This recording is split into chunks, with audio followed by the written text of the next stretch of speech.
Welcome back. Now let's get our teeth into today's substance. We're going to start with the Port Harcourt Refinery concession. Nigeria's quest to have sufficient refining capacity may not be achieved as soon as we're all looking forward to.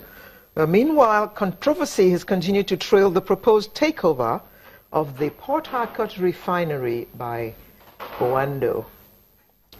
Oando recently issued a statement in the form of clarification, and it was signed by its Chief Strategy and Corporate Services Officer, Alex Irune, explaining that the company stated that with the concerted efforts of the Ministry of Petroleum Resources and the Nigerian National Petroleum Corporation, NNPC, to aggressively drive private sector-led refineries rehabilitation and expansion programs, Oando, as local partner to NAOC ENI, which we know as AGIP,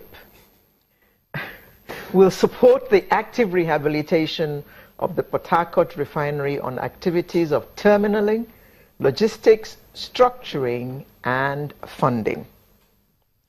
Now, to explain all this to us further, it's my pleasure to welcome the CEO of ProShare Nigeria Limited, Mr. Femi Awoyemi. Good morning. I'd like to add that we also invited the GM Corporate Affairs of NNPC, Mr. Ndu Ugamadu, whom we expect to join us, as well as the development economist, Dr. Emeka Okengu. Now, Mr. Awoyemi, since we have you, we shall make best use of your presence here with us today. Please do.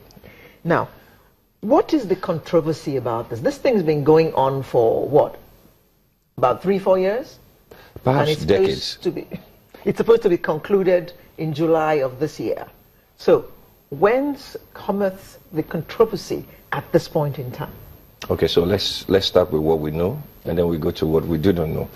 What we do know is that sometime around May 5th, the Honorable Minister of State for Petroleum, Dr. Emeka Chukwu, in Houston at the OTC conference, said that Nigeria was going to get investments for its refineries, especially sometime around September 2017. And investors were interested in seeing what will happen.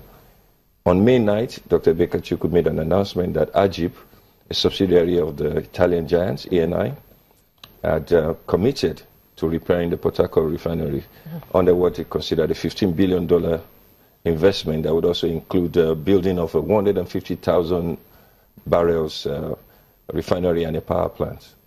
Around May 11, the charter was in the market around investments that Oando had gotten these agreements in place. By May 15, Oando issued that clarification, which you saw. And by May 30th, the Senate, after a motion by, I believe, distinguished Senator Sabo Mohammed, an APC Jigawa South, said that the process through which Oando emerged was not, showed a lack of clarity, was not transparent, and it did not follow due process.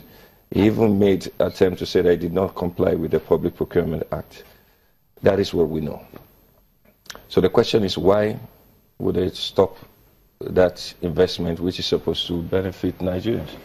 But we also do know that this thing was open to bids earlier. No, that's a different thing. There are two different things. So to go back and say, why is it an issue? It is a serious issue because there's a direct linkage between transparency in public sector infrastructural issues and investments. And for this kind of project, you need actual foreign direct investments in it. And where a system is not transparent, you cannot be giving out of the national assets, to use the words, to the back door, as it were. So to that thing you're talking about is that's when I refer to decades. Sometime around 2005 or thereabout, we had a long process where the Port Harcourt Refinery, along with others, where they had a huge competitive bid for it.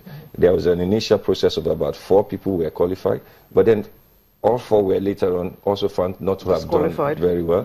Then they had a second bid, which was an expansive one, backed up by Credit Suisse, who basically managed the process. This was under the Bureau of Public Enterprises.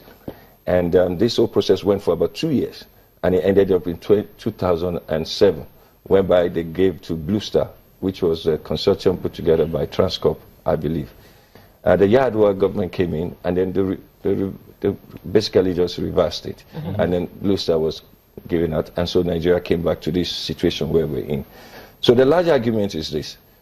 The Minister for Petroleum Resources must, in his judgment, believe that we must do something. But yet, Nigeria, and then they decided that, look, the best way to go about it is to do a repair, operate, and maintain structure. There's no problem with that. The real problem is that if you're going to do that, there's something called the Infrastructure Concession Commission Establishment Act 2005, which basically covers concessioning by public sector people, not the Public Procurement Act. Can you just hold that thought? We'll just take a short break, come back, and continue the discussion.